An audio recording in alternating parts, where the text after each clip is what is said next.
up, Daddy Gang? It is your founding father, Alex Cooper, with Call Her Daddy.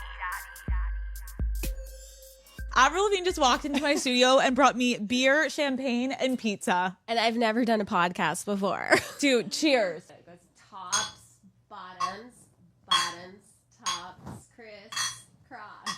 Fuck, I already feel so much cooler. I'm really, really happy you're here. I'm obsessed. The way to kick this off is so fucking good. Daddy Gang, if you're listening to this and you cannot see anything, Avril just walked in here. Pizza, beer, champagne. You're a pretty good guest. Thanks for coming. So this is your first What type podcast? of Canadian would I be if I didn't show up with beer? I'm obsessed. I didn't know what to expect. Like, obviously, I think what's so fun with songwriters and musicians is like we don't all the time get to see your personality. So you literally never know what to expect. So it's fun to immediately kick it off and be like, oh, you're comedy. You know what you're doing, Avril. Okay. First podcast. Mm-hmm. Why don't you usually do sit down long interviews? I usually don't really like interviews. I get it. If I'm honest. No, it's fine. It's never been like my favorite thing to do, but like you seem super cool, so I'm happy to be here. We're just going to chill for an hour and hopefully you don't hate me by the end of this. I promise it's going to be chill. Yeah. You recently just announced that you're going on a North American tour and you are releasing your greatest hits album. How did you decide to do this? It's so iconic and inspiring. Yeah, so it's like 22 years into my career now, which is super gnarly to even think about. And I'm releasing a greatest hits album in June and going on the greatest hits tour. And it's pretty great to be going back out on the road and doing one of the biggest tours of my career this far, just off like celebrating like my catalog. And so I feel like super stoked and lucky to like still be doing my thing and loving it more than ever. I just like, not to freak you out, but I love you. And I grew up Thank you. loving you. And I used to make the most embarrassing music videos to all of your songs. Like I have one of the most embarrassing music videos to Nobody's Home, and it's like little young Alex fucking depressed being like singing in the corner of my room, 6 years old, 7 years old, 8 years old, to now being like, it's dope to be in your presence. Wow, that's crazy. Thank you. You made music videos. I feel like you need to like find that, bring that up, and like put little clips on TikTok. I need to see that. See, the thing is, Avril, is like my version of a music video compared to like the young kids on TikTok now. Like they're hot and cool and like wear cute outfits and know how to do like contour. I was fucking busted with my little like acne and braces. So like they're not cute. Okay, they're for like my parents to see only and be like, you were so cute, Alex. I'm like, Mom, I was hideous. What is the difference, like when you go on a tour? What is the difference between touring now versus like when you first started out? So like on my first tour, I wanted to be like Green Day because I had gone to one of their shows and like all of their songs were like hit after hit after hit, just like singles. It was just like power all the way through. And so like on my first tour, I only had 3 singles and the rest was just like album tracks. And like for me, that just wasn't good enough. I wanted every song to be like a banger. So I guess I did. I worked super hard to get to this point where now like every single song in my set list is a hit song, a single, been like a really big milestone and part of my career.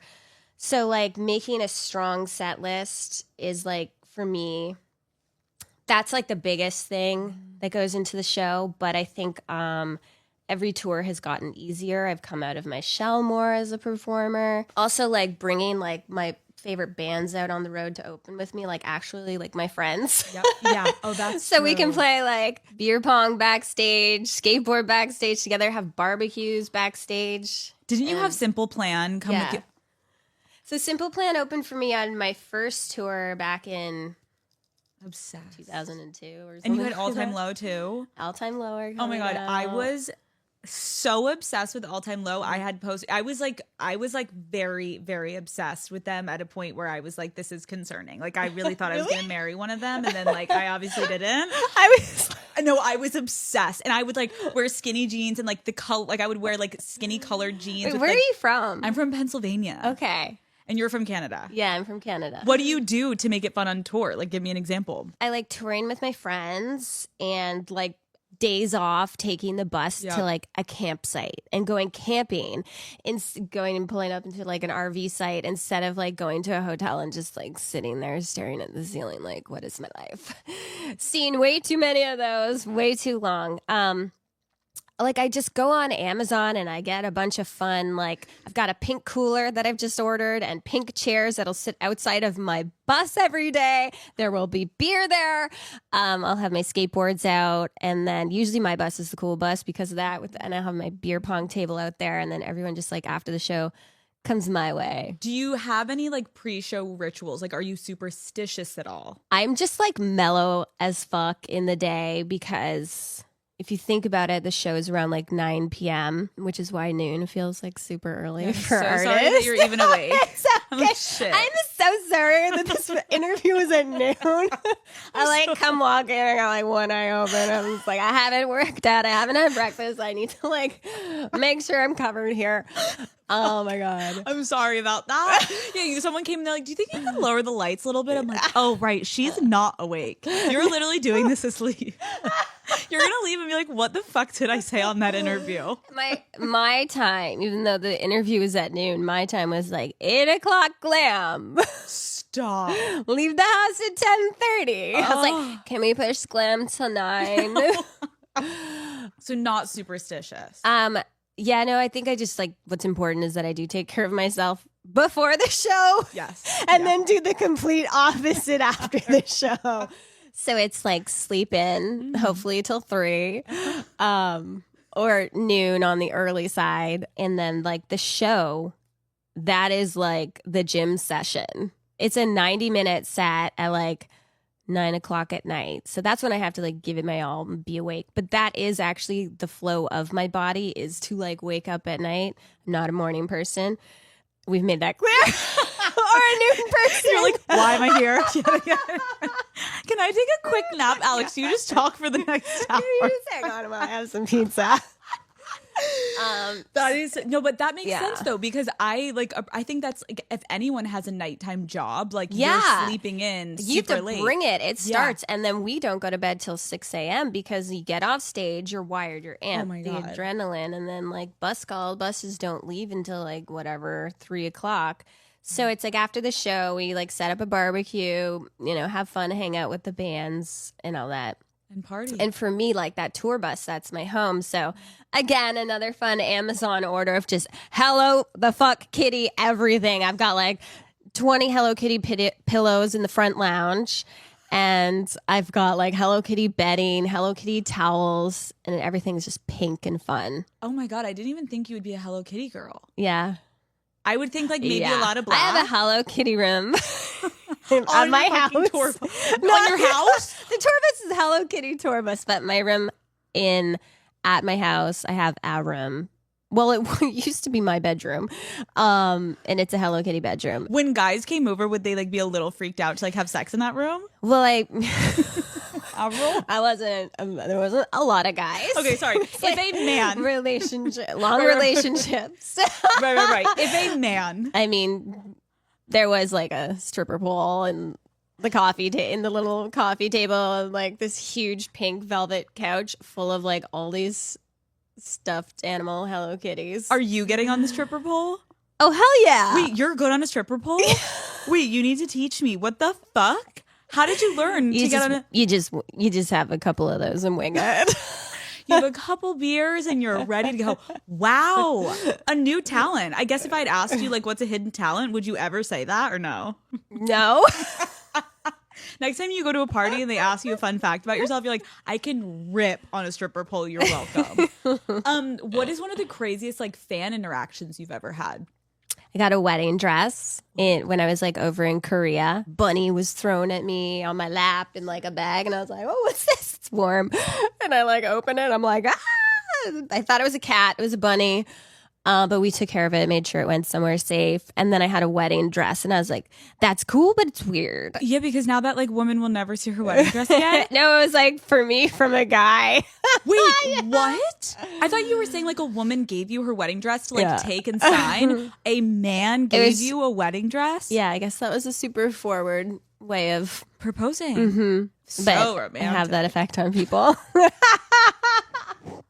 Oh my God, literally. Literally. We'll get to that. Your style. Can we talk about this for a minute? Because again, like when I was younger, I just remember so many moments in early 2000s trends were dictated by you, Queen. Like your style was and is everything. If you had to pick 3 essential wardrobe items that are like your staples, what would you pick? A big hoodie. Okay. Just like an oversized black hoodie. Like bondage pants. And like military boots. Like combat boots. Okay, so that has like kind of changed because when I was younger, Avril, I remember it was the necktie. The necktie. But you don't understand. Like I would look at you and be like, oh my, this is the fucking coolest thing ever that she's wearing a necktie. So I would venture into my older brother's room.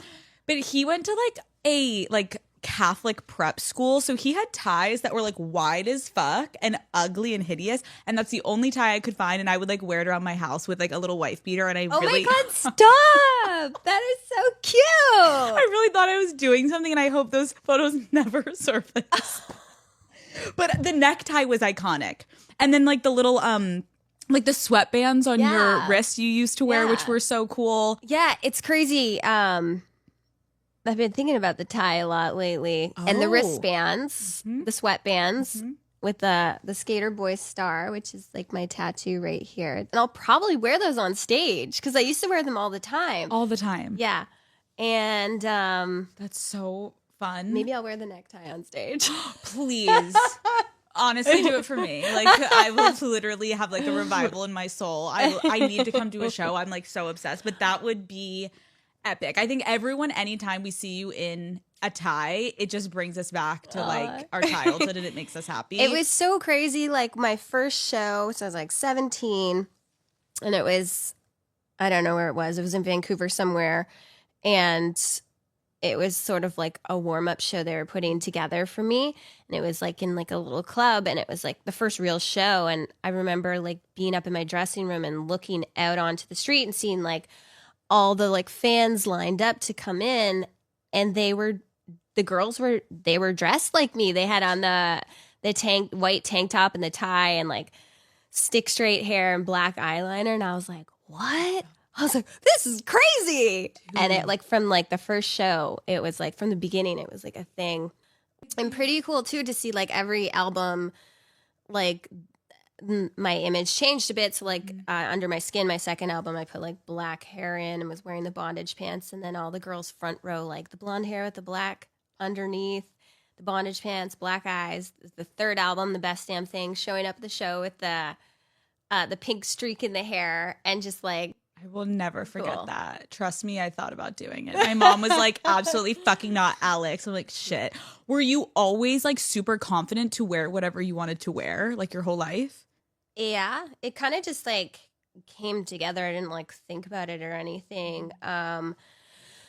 Like obviously when I was younger, I was like just dressing in whatever my mom bought. And then when I got, into high school, I was like, okay, I like hoodies and skateboarding clothes. And I started skateboarding and was into like West 49 and Vans and started wearing like really baggy pants. And my parents were just like, are you dressing like a boy? So like when I went out to New York City and was like meeting with like important people and writing songs in the studio, they were kind of like, can you like dress up a little better? But what was awesome was when I got signed by L.A. Reid, I was sitting in his office. I was like 16, and he just looked at me and he was like, taking a meeting with my mom and I, and he's like, you have like your own thing going on, girl. Like usually we have like people come in and you have to like figure out what your style is, and we like help you and whatever. And he's like, you got your own thing going on. Like you just keep doing you. And like, I think that was awesome. I'm so glad he did that. Probably like looking back, that did instill confidence in me, but also like, I didn't care. I was going to dress that way anyway. Right. But like, no, but that's like a great thing to know that someone didn't try to change you, that was probably in a position where like if they asked you to, I'm sure your mom and you would have looked at each other and been like, fuck, like is this what we have to do to make it in this industry? And like normally they probably, especially like at that time with like all bubblegum pop was so big, they probably would have put me in something sexy, cute, pink, girly, frilly, like midriff, and like that wasn't not my vibe. There's definitely like times at like photo shoots I'd show up at whatever magazine to shoot, and they wanted to put me in stuff that like I was very afraid of. Yeah. Like blouses. And I was just like, nah. So I'd like, you'd have to like have a word with them. The manager would be like, she has her own style. And I'd pull out my like skateboarding book bag and dump like my ties and my spike bracelets on the floor and be like, can I just wear my stuff? But so we had to go back and forth, but it was like a little bit of a fight, and I had to always push for that. But it worked out pretty good. It worked out phenomenally. I want to go back a little bit to your childhood because I think like when you're looking at someone so famous and so successful, it is fascinating. Like you grew up in Canada in a really small town with like 5,000 people. How would you describe your childhood like before you were famous? Call Her Daddy is brought to you by T-Mobile. Okay, Daddy Gang. I am starting to think a night in may actually be the new nightlife. Where am I in my life right now? Okay, I have been working so much lately that all I want to do at the end of a long day is hang out on my couch. There is just nothing better than getting into comfy clothes, pulling out some of my favorite snacks, curling up with Henry and Bruce and Matt. You can join too, Matt, and doing absolutely nothing. And on those nights in, T-Mobile has me covered with value that keeps on stacking up the more I use it, like streaming benefits and snack perks that truly deliver. The math is mathing. With so many perks and benefits, T-Mobile is basically making staying in a lifestyle. So you know what? I love you even more now, T-Mobile, okay? My go-to recently has been popping on a reality TV show, ordering a whole pizza, and hitting next episode all night long with a side of ranch, okay? And if you have T-Mobile like I do, you won't believe how good staying in can be. Check it out at T-Mobile.com/magenta status. Disclaimer, streaming benefits included while you maintain a qualifying line in good standing. How would you describe your childhood like before you were famous?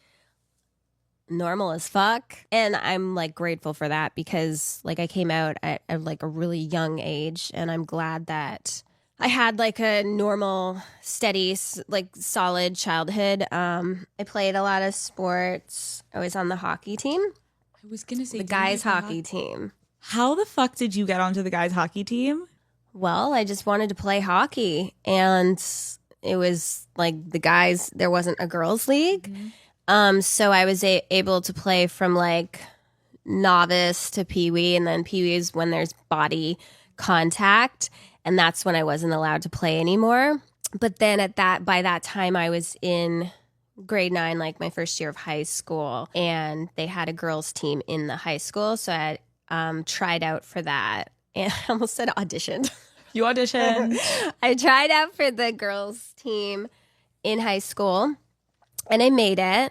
And then I blew it by going to our first tournament out of town and getting expelled from school and kicked off out of the tournament because someone got caught drinking in the hotel room and someone ratted her out. No, Avril. And my parents were just so mad at me. Like it was like I like did drugs or something, which I've never done, by the way. And it was like I had done something so terrible. It's like, who cares? Of course I'm away from my parents. I'm in a hotel. We're in Toronto, the big city, doing like an OFSA tournament, and like, yeah, I got busted, so I had to go home. My parents were like, "We're gonna send you to the Catholic school, Avril," and I was just like, "Oh, what have I done?" Stop. Did you make friends with all the guys when you were playing with like guys, or were you like the odd man out and people would make fun of you? My whole life I've been like friends with guys, all in school, and we would like get in real fights. I'm a good blocker. That was my move. I'm a blocker, like block the punch. And yeah, so I played a lot of sports, hockey in the winter, baseball in the summer. I was a pitcher. There was a lot of like, because I was so into hockey, like there's a lot of like rollerblading. So I was rollerblading around town, building forts, skateboarding, and all that stuff. Yeah, I hung out with the guys, and then I like left home, had a band, lived on a tour bus with guys, and still like to this day, I'm just like most of my friends are guys. Did your parents ever be like, why don't you have any girlfriends? Like, should we invite like Rebecca over? Like, let's try this. Let's give it a whirl, Avril. Or did they like not give a shit? My parents were really strict with me. Like if I had a guy over who was just my friend, even like there was no bedroom. It was like the middle floor. They monitored it. It was dinner. But all we wanted to do anyway was run around and like rollerblade, skateboard, play mini hockey. I played hockey too, and my brother played You hockey. did? Yes. What position? I was like, well, first of all, I was like not that great. I ended up going and playing soccer, but I was like on offense, and my dad works for the NHL. Yeah. So like my whole life hockey, Whoa, it was, oh my God, we were a that's full cool. hockey. It was, oh my God. it was cool, but we were like, it was weird, I think, in Pennsylvania. Like, you're lucky. Canada, it was like, that's the sport. Yeah. But in Pennsylvania, people were like, why do you have your children playing freaking hockey? And my dad was like, it's just the best sport ever. Like, just Yeah. trust us. And so we had Yeah. like roller hockey, mini hockey in the basement on the Yeah, carpet. yeah. Like, and you we take did it the all. sticks and burn Yes. them over the Yes, stove. yes. Oh my God. And like, I think people were like, what are you guys doing in your basement? We're like, we're playing mini hockey. Living our best lives. Literally thriving. And it was no so one will fun. ever fuck with us when we're older. But it's cool that you played hockey because I feel like it's obviously a sport that makes you really fucking tough. It does. And you just learn to like basically get the shit beaten out of you on the ice. And then you're like, oh, it's normal day. And it's freezing cold. All and the you pads. wake up, and just skating alone is so hard. Oh It's my like God. gnarly cardio. And then if you're actually like playing and stick handling and shooting and like Yes. you're out there and the game is happening, skating is its own thing. Oh my God. I remember like because Matt, my husband, is from LA, and I so badly just want to take him like ice skating, even if it's like during Christmas time around like the little fucking pond, okay? Because he's so good at sports, but he does know how to ice skate. So I'm like, watch me backwards skate, Yeah, watch me me too. skate around, watch me do drills, bitch. Like, Are you awesome on skates? I'm really good. Like, Me too. we should go like- skate. Yes, let's Where? do it. We're in LA. Like I can skate backwards, Yes. crossover, Yes. all of it. It's like it is a pretty good skill to have, and I Yeah. feel like it's a flex when like a guy takes you Totally. ice skating during like the holidays, and you're like, oh, you think I'm gonna have to hold your hand or hold on to like the rails the whole time, bitch? I'm gonna be holding you. Like I know Matt's gonna be falling, and I'm gonna be holding him. I just don't know if I want to take him because I may get the ick, so I just like need to be careful. I know. I was like, make sure he's ready for that. No, literally. So you like had a pretty normal upbringing, which I'm Yeah, happy you're very talking about normal. because it's like you're playing sports, you're I hanging. babysat. Oh. I shoveled driveways. I mowed lawn Oh my God. and did the whippersnipper. What- The weed whacker. the whippersnipper. I like put flyers out. Stop. I cleaned houses. You did it all. I worked at a fried chicken place. How was that? And then I got fired. Oh, again, were you drinking on the job? No, I'm a really good hard worker. I actually requested for some time off to perform somewhere, and he used it against me. Oh my God, he must feel so fucking dumb now. He's like, fuck. And then I wrote a song about it on my first album. Wait, which one? It's called My World. And that's about the chicken shop you worked at? Got fired by a fried chicken ass all in a small town, Napanee. Wait, that was about him. Yeah. Shut the fuck up. And like I heard after they like took the lyrics of my song and like framed it and put it up in the store. You're like, fuck. Fuck you, I could have used the extra $20. Wait, that's fucking epic. I didn't realize that. Like, now I need to go back and listen to that song again because sometimes when you're listening to songs, Yeah. you're like, oh, did they just kind of like make that up? Or like Yeah. that you literally lived that. You got fucking fired from those I talk chicken about fuckers. my hair is actually so curly. Like no one knows that. It I have a is? really frizzy curly hair. What? I didn't discover the flat iron until the making of my first album. So on that song, also My World, I talk about how I would braid my hair in a zillion braids, and it would take me all friggin' day. Are the lyrics? Because it would take me 5 hours. So I would just braid my hair in little braids because there was no flat iron back then, or definitely not in my small town. Right. Then when I came to LA, I was like working on my album. My producer took me to get a blow dry, and I was like, what? This is a life changing. Do you know what I have done? I used to like shower and like wash my hair and like put on a toque. Stop. What you guys call a beanie in the Yes. States. A beanie. Just like let my hair try to dry flat. I couldn't get it straight. You're trying to literally like pin it to your head. So then my producer got me a flat iron for actually, for my birthday. And then it was game over. Everyone just thinks I have stick straight hair. Because it's like never will I ever want curly hair again. It's so straight. Yeah. It's so straight. Like your first album, I remember because my Yeah. hair is so naturally straight that I was like, oh my, so girls used to make fun of me in like middle school being like, your best friend is your straightener. And I was like, I don't own a straightener because my hair was so straight. So when I saw your first album, I was like, oh my God, she's a straight hair girly like me. Yeah. Now I'm realizing like Avril. Dude, if you saw my hair, it's like poof. It's like so curly. I hate it. No, But like my friends like it. I bet it's so gorge. Like I bet you actually look amazing. But I get when you're younger, Yeah. you're like anything you have, you're like, I want the opposite. I don't want this shit. But my hair's so thick, so when I do get a blow dry, it's like lasts for like a week. When I'm thinking now of how normal your upbringing was, like, Yeah. what do you think people in your town thought when you started getting famous?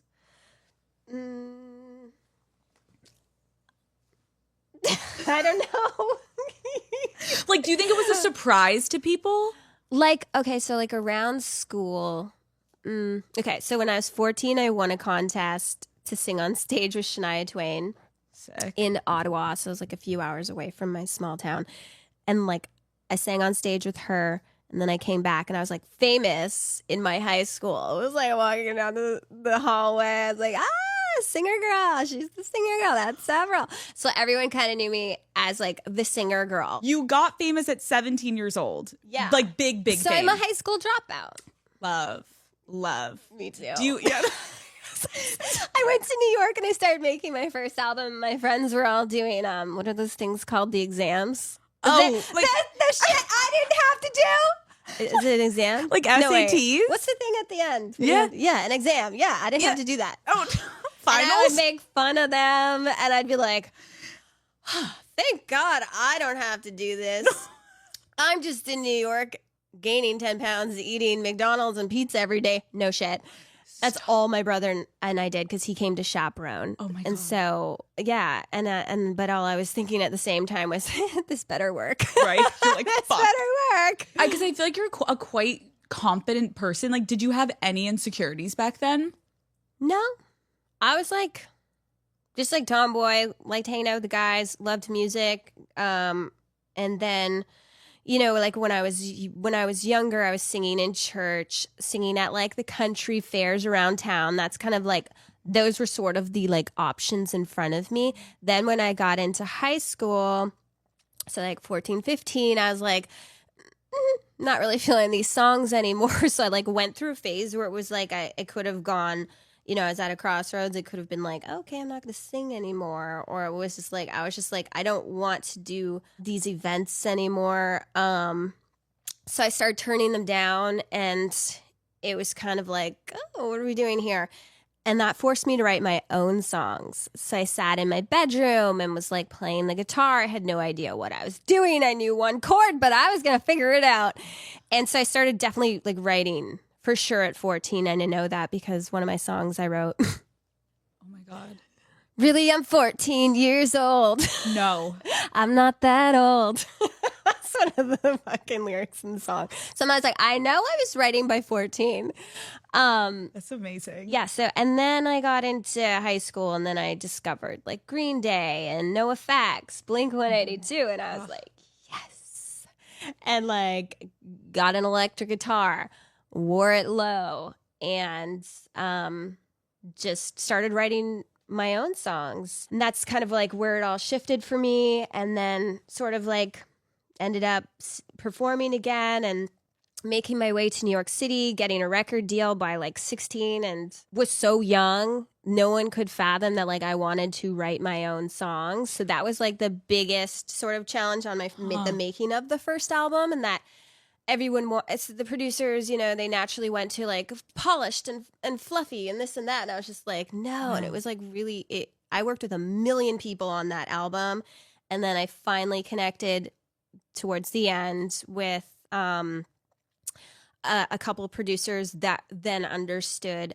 They like sat there and listened to me and heard what I was going for. We wrote the songs together, and it was like a really perfect collaboration where it was like, okay, there's this young girl, she has a vision, we're going to work with her and help her get there. And they were all extremely talented people too. And so fought for that, got it, and like, you know, developed my own sound and style, and the rest is history. That first like sound and style, like I remember I was reading somewhere you really described it as like pretty like angsty, and like you coming across as like a quite like chill, happy person. Like, were you actually feeling a lot of those emotions? Because like some of the songs are really fucking sad, because trust me, I cried to them when I was growing up. So like, where were those feelings coming from? I'm a really big feeler, and I feel everything, and I've gone through, you know, I've obviously experienced all different types of emotion. When you're in high school, when you're going in that age, you know, you're really trying to you're like having a crush for the first time, or being disappointed, feeling neglected, or like being vulnerable, and opening your heart to someone, your first breakup, and the excitement of something new. There's so much to like tap into and to write about. I was never really thinking about it. It would probably just end up being like that day what I was feeling. Mm-hmm. There's definitely like songs like Losing Grip. I'm often like, I listen to the lyrics and I'm like, and I knew it when I was writing them, like, where's this shit coming from? Is this my past life? Were your parents ever like, what the fuck, Avril? Are you okay? No, I'm not really, but they were like, they didn't like the swearing. They were a little like, you know, the clothes and da-da-da, but like they get it. My mom, when I was 2, she was like, she knew I was going to be a singer, like came home from church. She's like, holy shit. Holy God. She's like, came home. She said I came home from church singing Jesus Loves Me or Jesus Loves You. And she's like, oh my God, she can sing. And so my parents were like so supportive, and like obviously wouldn't be here without that support. Were you always confident getting on a stage? Like, are you like, I feel like you're not, you were, you did. Yeah. Because like I always have this weird dream though, where I'm on stage and I can't remember the words. Why have I been doing that lately? We stop. But no, I'm confident on stage. It's like you never like even nothing. Thought about it. Yeah, it's like nothing. Yeah, that's incredible. And then when I sang with Shania on stage, it was in front of like 20,000 people in this arena, like packed. I was 14, and I did all I felt like over my whole body was like, I like walked out on stage, and I was just like, oh my gosh, like this is what I really want, like for me. And then like 3 years later, I sold out that arena and played my own show. Do you remember like how you felt? I was like, this is crazy. This is insane. And when you would have those moments of like, holy fuck, like would you turn to like your mom? Like who was your go-to person to like freak out with? I still like have them all the time. Mm-hmm. Mm-hmm. Wow. Just like if I'm just like walking, I hear myself like out in public, and I'm like, I was going to say, and I'm in a mall, and then I hear myself, but I'm not really in a mall. I don't know where I am. Maybe it's an outdoor mall. I don't know. I love wherever I am, and I hear myself on the radio. Like it's definitely like, damn, bitch. Dude, you made it. Like you did. Small town. No connections. I don't know how I did it. It was supposed to happen, obviously. It was. A lot of hard work. But it's really interesting to hear you talking about your songwriting process, because you're so talented. Thanks. And hearing you be like, I'm writing Losing Grip, and I'm literally like, what the fuck am I? Where did I experience this? Like, nobody's home. Like, it's right. Well, I kind of felt that way too, but like I was also like, okay, I'm gonna write this about this like girl that I know, or like the words sort of start, and I'm like, oh, I'm gonna take it in this direction, and it's not about me, and I'm tapping into like what I know somebody else went through. Interesting. Yeah. How did you feel about all the fame and attention? I think I was fine with it. And like my whole life is like weird because of it. Like everything I do, you're in public, so you just like do weird things. Like there's people walking, so you just kind of turn, or like you're not just gonna like stand there. You know, it's like, I mean, if I was like in an airport waiting for like a suitcase, you know, you're gonna like kind of stand behind the like pillar. You're not just gonna stand. It's all like that, and it never bugged me or anything. I just like I got it. I was like, okay, this is how things go now. That's a really Yeah. healthy way to look at it, because I feel like that's a unique perspective. Yeah. Like I feel like a lot of people feel like they don't have autonomy over their life once they get famous, and you're like chilling. Like I get followed every time, not every time, but I get followed when I leave my house. I don't know how. I try to like go different ways and stuff like that. And so like I like to go to the grocery store and I like to do all that stuff, but I have to be in the headspace to like energetically handle it, which I'm totally fine with too.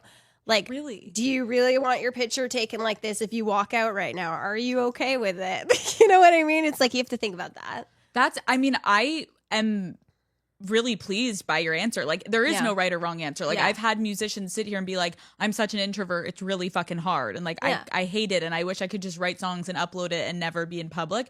That's awesome to know that you're someone that's like, I don't really care. It's actually kind of chill. It is what it is. And like I learned it and how to move with it. And it's like I would never complain about it because what I get to do is fucking awesome. And that's part of it. Like how fucking cool is that? That like people know who I am. That means my music got heard.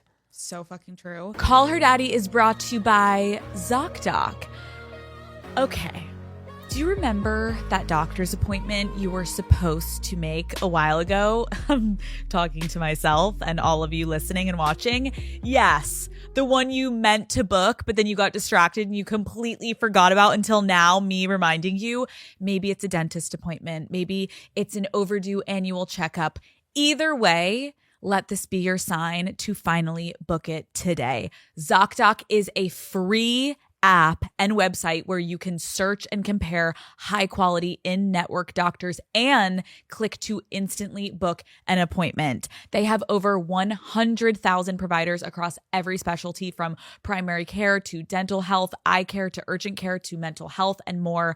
Daddy Gang, ZocDoc makes it simple to find a doctor you love and book an appointment instantly since it's all online. Honestly, you could probably book an appointment before the end of this ad. It's literally that easy. So stop putting off those doctor appointments and go to ZocDoc.com/daddy to find and instantly book a top-rated doctor today. That's ZocDoc.com/daddy. This message is sponsored by ZocDoc. What do you think people, if anything, like misunderstood about you from your career and like you growing up in the spotlight? So I think when people meet me, like, I think they're like, oh my God, you're so nice. You're so sweet. No, I like ask people too, like guys are like, you're just like more like, I don't know what the word is, like soft, like feminine, more than girly or something. I think people, because of like maybe my music videos, think I'm like all the time. I'm not. I'm actually like, well, what do you think? What is your take on me? I mean, just now trying to think about it, because I think when you were younger, I was younger, I channeled like, oh, this girl's sad and angry. Like, because I know it was like angry Avril. Yeah. And I think that was like, but now it's kind of really incredible to like get to sit across from you and hear you be like, some of these songs I was writing, like there was a girl I knew and I was like writing about her. And then like, it really wasn't that deep. Like my boss fucking fired me from my chicken spot. And so I'm like, fuck you. I wish I got my extra 20 in my other paycheck. Like, I do think though, I don't take back though, like I loved how deep those songs were and angsty they were, because I felt like a lot of people needed that type of music back then. Like I think you're right, there was so much like pop and princess and it was like woo, like let's shake our bodies and beat, and I'm like, I don't my crush that doesn't even know I exist broke up with me, and he didn't even know he broke up with me, but he didn't look at me today, so I'm heartbroken, and I'm gonna go listen to Losing Grip, and I'm gonna fucking cry. I needed that. Okay, I don't need like a shake your body and dance and be happy. Sure, maybe on a Friday night, but like I in that era needed that depressing-esque music. Is that fucked up to say? Yeah. But it's nice to know you weren't depressed, I guess. I mean, I went through it all, and I was like a teenager and feeling the feels, and I was definitely like in like emo and like going through it and like feeling it all. And it's like I don't want to write a song about being happy because it's gonna be kind of like cheesy and like not that cool. Kind of going through that right now where I'm like, I don't know what to write about because like it's just like that's the thing. It's like an intense emotion, like Head Above Water was like a really dark, heavy song for me, like kind of like near death experience, like one of the hardest things I've ever gone through in my life. But like real easy to write about. Yeah. I was literally like laying there in bed like I'm dying and I'm accepting it. Oh, there's a song. Got to tell it. And I literally grab my phone and like the song like channels Just through comes. me. Are you referencing when you got sick? Yeah. Okay. And that was for like kind of like what 2+ years of your life? You were like in bed? Yeah. It was like it was kind of like bedridden for a couple years and then like, you know, you got like stronger coming out of that. And that's something that like rocks you pretty hard. But like I'm really grateful to be like on the other end of that. Yeah. And so that was like a really I'll think twice about riding the dirt bikes out in the woods on the East Coast next time. Because it was Lyme's disease. It's all I did was like outside. And it's like, you know. But I get what you're saying. You're like, then you're laying there and you're like, yeah, I can write a depressing song right now because this fucking sucks. But it's like waves of emotion that you're like tuning into. And like, I've gone through a lot in my life in love, like tons of ups and downs. And like, you know, I've definitely written like the angry songs and the sad songs and going through like something hard in life. It's easy to like sit down at the piano, especially that instrument really pulls it out of me. But on like my last album, Love Sucks, it was like much lighter. Even though it was like little boy bashing and like poking fun at like love and stuff, I kind of like putting a twist on my songs now where it's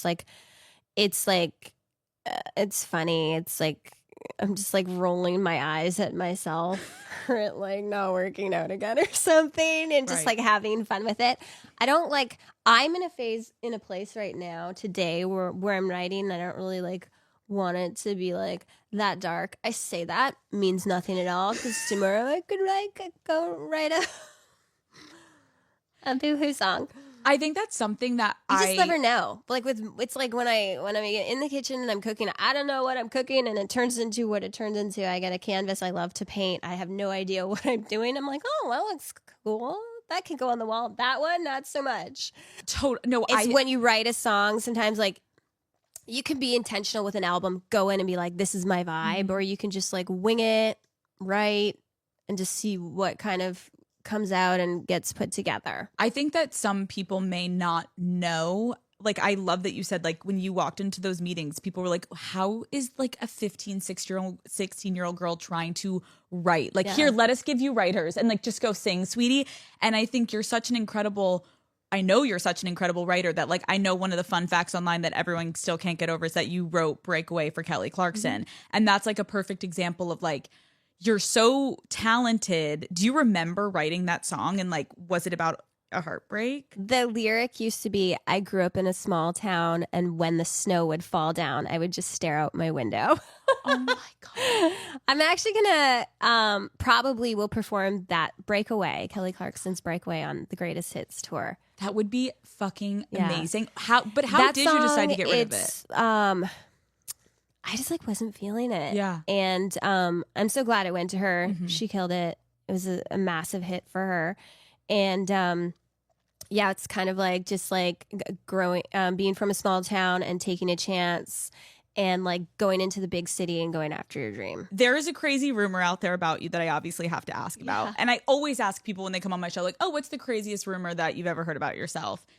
I guess I could just first ask you, like, what would you answer before I ask you this other thing? Oh, yeah, that one. I That know one. what you're talking about. I mean, it's just funny to me. Like on one end, everyone's like, oh my God, you look the exact same. You haven't aged a day. But then other people are like, there's a conspiracy theory Mm-hmm. that I'm not me. There is a no. Cool. Honestly, it's not that bad. It could be worse, right? Like, I feel like I got a good one. But is it okay? I don't think it's like negative or anything like creepy. So it's like, Avril, this conspiracy theory about you is a little creepy. Come on. oh, No. yeah, I don't know. It could be worse. It could? Yeah. It Yeah. could. No, you could be getting like I mean, online books. obviously, I am me. It's so dumb. To people that don't understand, just to give people context, there's a conspiracy theory that Avril Lavigne is no longer with us. And there is a woman named Melissa who took over. And you, I can't even say it seriously. You sitting across from me, you are Melissa. And there are like conspiracy theories that run so fucking deep. Like, does it annoy you that there will be people that comment on this episode being like, that's Melissa, that's not Avril? When did it start? My second album? Like, I don't even know. I Like, think I for- think like from the beginning-ish, second album. I don't know. And why do you think people think that? I think that they've done that with other artists. I'm not the only one. I think Really? like other people have that. I feel like yours is like really prominent. Oh, I mean, I feel like you might believe it. I'm honestly the one that started the conspiracy theory. I'm one of those freak bloggers that's Okay. like, I went undercover to interview Melissa. Like, oh my God. No, but it's fucking crazy. And I just have empathy for you, but it's good again to know you don't give a fuck, where people are like, oh, Melissa showed up today. And I'm like, I remember like being like, what are people talking about? And then I went and started looking and like, oh, people are fucking insane. So you don't care. We're over it. Okay. So your name is Avril Lavigne. Yeah. But I knew you half believed it.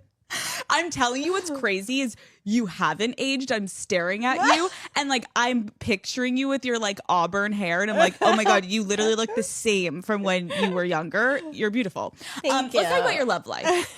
Your career exploded when you were so young. Like, were you still able to go on dates with guys and them not be freaked out by your I never success? really did the dating thing. I was always like in a pretty major relationship. You're a relationship girl. Yeah. What are you like in a relationship? I'm fucking awesome. I would date me. I love that. I cook.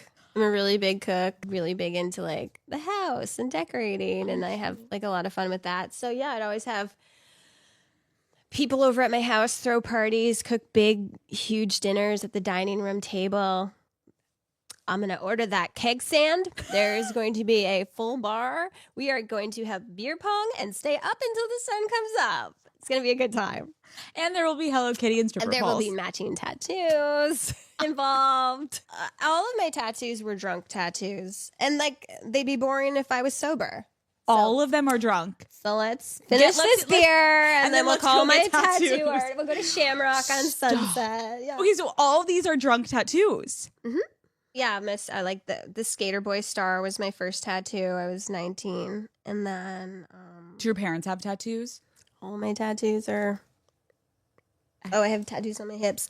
No, I think I'm the only one in the family really with a bunch of tattoos. My dad had a couple. Okay.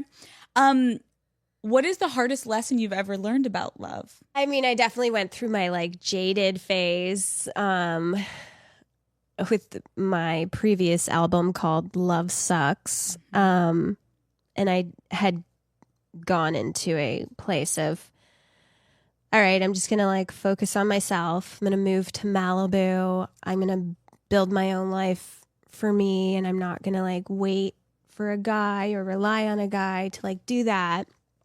And I definitely felt like I had the wind knocked out of me. I had been through like enough, and it was definitely like never. I was in a place of like never trust a guy again, and just like you're gonna have to like rely on yourself. But I don't feel that way today, thankfully. That's amazing. Yeah. Have you ever been cheated on? Have I been with a male before? No. Then the answer is yes. Much as anyone's ever fucked me over, which has happened a shit ton, I've always just like been the classy bitch and taken the high road and kept it to myself. I appreciate that. I think a lot of people stay in things because they're like nervous to start over. I think that's like a really normal feeling, especially for women. It's like, Yeah, people are fearful. fearful. Do you have any advice of like how to know when to move on and like how to get yourself out of something that's like maybe comfortable, but you know you need to like be on your own and be single? It's hard when you're in something because like you're in it. So, you know, it's a big deal to leave a relationship. To change is hard, to have to step out. It requires a lot, you know, and some people can't see like that clearly. It's like always easier once you're on the other end, but if you're not happy, you're never going to be happy, and life is short, and you should just really get out as soon as possible so you can move on and then, you know, have a better future for yourself. Some people like to have like something that they're leaving and going to, and, you know, sometimes you have to take that leap of faith and just trust that if you're not happy, it's not a healthy relationship, it's not a good situation, just to get out. And it's okay to have like time on your own in between if you need it, and, you know, just believe and hope that something greater is out there for you. And if not, you're better off on your own than someone draining the fuck out of you. Facts. Thank you. Are you seeing anyone right now? Now I know even if you were, you're never going to fucking tell me. Maybe. Okay, what do you look for in a partner? Do you remember the cheers? Oh, kind of. Okay, let's try it again. Fuck. You're avoiding my question. Okay. Here. Bottoms. Fuck. Tops, crisscross. Okay, do it again. Okay. Tops, bottoms, tops, crisscross. Okay. That's pretty good. And are you a beer drinker?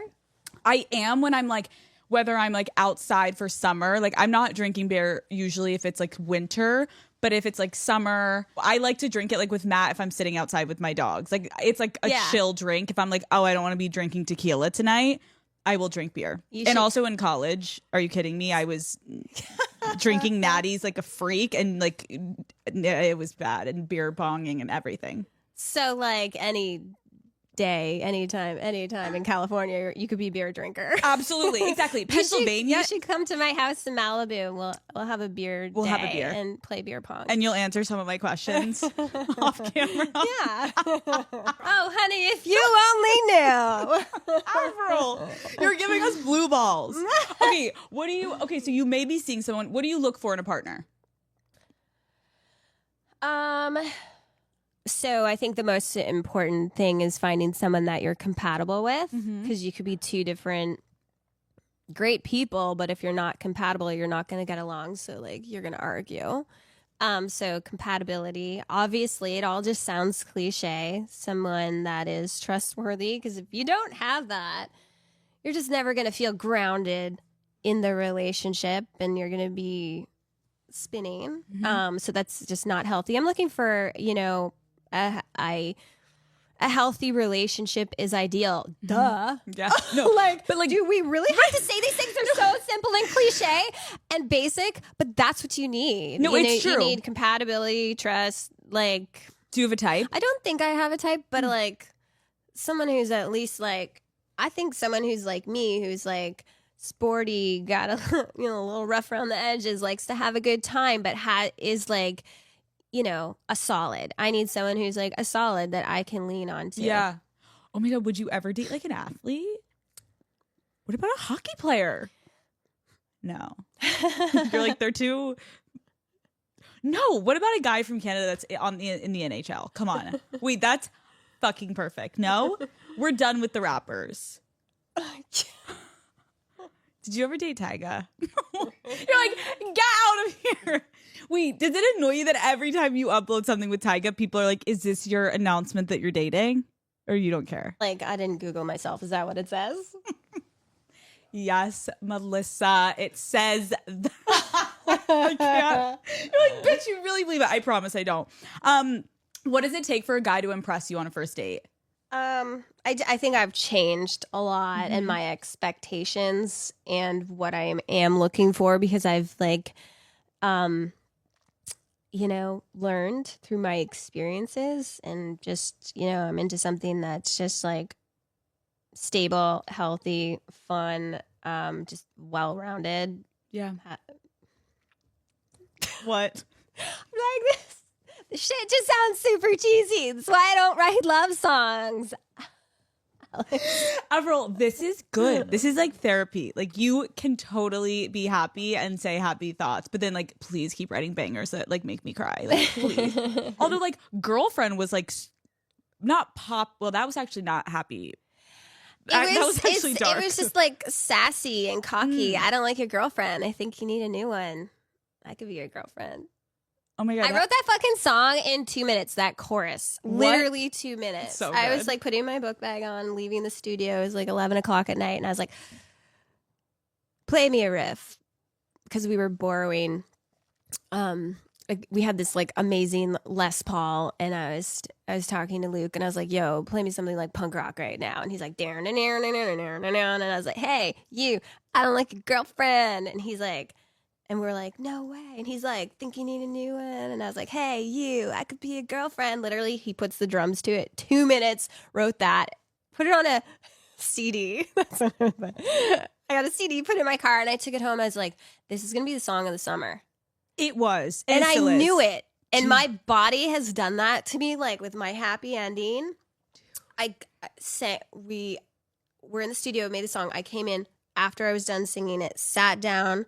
They played me the song, and I was like, I just got this entire feeling over my body, and I just like, I can't explain it. I was like, it was like I knew it was big, but I wasn't like, this is a hit. Like, I didn't like talk like that, but I was like, this is going to be like, I could feel it. Like, I knew it was going to be a big song for me. The same with Complicated.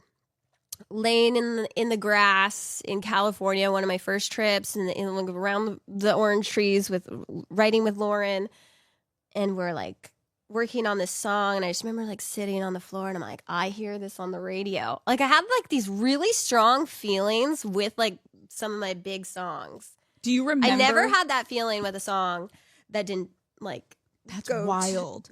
Go to number one. When you came up with Complicated, was that one where you were actually like experiencing it in your life, or you were just like, I just was kind of like, it just felt right, and I like came up with this verse and it worked? I had like a couple weeks or a month with The Matrix, and Lauren and I were just like getting blow dries and like getting cupcakes at Ralph's and like sitting in the backyard and just talking. And I was just like, like, I love skater boys, and this is the only type of guy I'm attracted to. I will literally walk down the street and I see someone wearing big fat skate shoes and I will look twice. And, so it's like our conversations, and then, them as a team working musically on stuff, and us all getting together, and just Complicated, Skater Boy, I'm With You. Those are the singles off the first album. Where were you when you wrote I'm With You? We were sitting on the piano. It was like... that one's heartbreaking. That was like one of those days where you're like getting in touch with the sad, like more like depressed, like self. And that's okay. And, people, really connected with that song. And still to this day, that's like one of my favorite songs to perform live. It's fucking powerful. Like, even to me, 22 years later, I play that fucking shit on stage. I'm seeing people like, we're going from like all the pop rock songs, everyone's like fist pumping and like losing their shit. I go into that, tears. People are like moved, and it's like you see all the different emotions. And that's why writing is important to me, because I'm so connected to the songs. I think there's something with like me being like super authentic in the way that like I dressed and like wrote the songs, and just the way I was, and didn't give a fuck, and wasn't calculated, and it was all that, and people really like were attracted to that and like connected with that. Well, yeah, because when you look at someone in the industry, you can literally tell like and I'm not being like rude. It's just obvious when someone has been like constructed by like these dance moves and this song and this. I'm like, you didn't write that song. You wouldn't wear that if a stylist, like the stylist put that on you. You can tell like you've been yourself since day one and you've stuck up for what you believe in, literally from the fashion to your writing to your sound to your look. Like, thank God we got you a straightener. Now you're happy. I want to see your gray hair. I didn't want to think about what I was wearing today, and I was like, oh my God, you have this really cool like sweat line. It's called Unwell. Yeah. That's so cool. I was like, oh yeah, I just want to like pull up and like wear sweats. And instead I just wore the like shirt I was like wearing the night before. I literally been wearing this t-shirt for 2 days. I'm obsessed. I'm obsessed. I know, because when I thought you were going to wear sweats, I was like, oh my God, I would totally give you sweats, but this outfit is so cute. I will put the sweats on and go home and veg in them for 3 days. Yeah, you're Thank like, you. can I leave? No, Avril, I just want to say thank you for coming, because like I had no idea what to expect. Obviously, meeting you, I was like obviously hoping that we would hit it off, because again, like I'm such a huge fan, but it's fascinating and it was incredible to meet you and to like listen to where you came from and your upbringing and your story and like how fucking talented you are. Like the way that, I'm sorry, like I could listen to you for 10 more hours talk about your songwriting process, because again, like we don't see that often nowadays. I feel like a lot of people are just like very manufactured. And you are such an artist from the start to finish. I think this tour and this album is like, I'm freaking out about it, so I can imagine all of your other fans are also freaking. What do you hope they take away from this tour when they come? It's just like for the fans that have been with me from day one, it's just like, even for myself, it's just all the years and all the different eras and all the different phases in our lives, from like high school to this date to that date, and connecting with the songs. And like you hear a song and it takes you back. I even hear like one of my songs and it takes me back to like that time of my life. It's like, it's been, so long. It's been 22 years and I feel like I have like another 22 ahead of me, but it's a journey of our lives. It like takes us back to high school, college, like this phase, that relationship, this summer, that summer. And that's like the power and beauty in music, is like, it can take you right back there. You can feel it all over again. And I think it's just like a celebration of life, our lives, and remembering like all the good times, and music does that. And I think the shows are going to be like super fun. I'm stoked to be going back out on tour, my 7th world tour. And I'm like so grateful to like be from a tiny little town, playing hockey and skateboarding, and to have been able to like write music and to have it, be successful internationally, and to have like to still be doing my thing today. I'm like looking forward to like growing like creatively and dipping my toes in the other creative waters, and doing film and like turning Skater Boy into a movie, and like all that other stuff. So I'm super grateful, but I just want everybody to have a good time, and most importantly, I want to have a good time. Last question, what are the top 3 favorite songs for you that you're going to be performing? Like if you had to pick my own songs? Yeah. When you're going out there from the album and on this tour, like what are your top 3 favorites to perform if you had to pick? I know that's hard. Well, it's funny because there's no new songs. Right. So like I definitely want to bring a cover song in. And I recently just met up with the Green Day boys and gave them an award at the iHeart Awards. And it's like seeing them again, I was like, these guys are cool. Like Dookie was one of the first CDs like my brother and I had, and like they're celebrating that right now. And so like I definitely want to do a Green Day cover. Cute. And Girlfriend is really fun. I love I'm With You, My Happy Ending. So good. And of course, Skater Boy. Skater Boy. Boom. Avril, thank you so much. And maybe I'll put the tie on for you. Please. Send me a fucking and picture. You have to come out to the LA show. Please. Oh my God, that's when you're going to wear it. Please. Like, literally, please. Like, make me feel so special. But you and your hubby should come to the show. Oh my God, we would love to. I would you. love to come. Thank you for coming on the show. Yeah. You can go to bed now. I love you.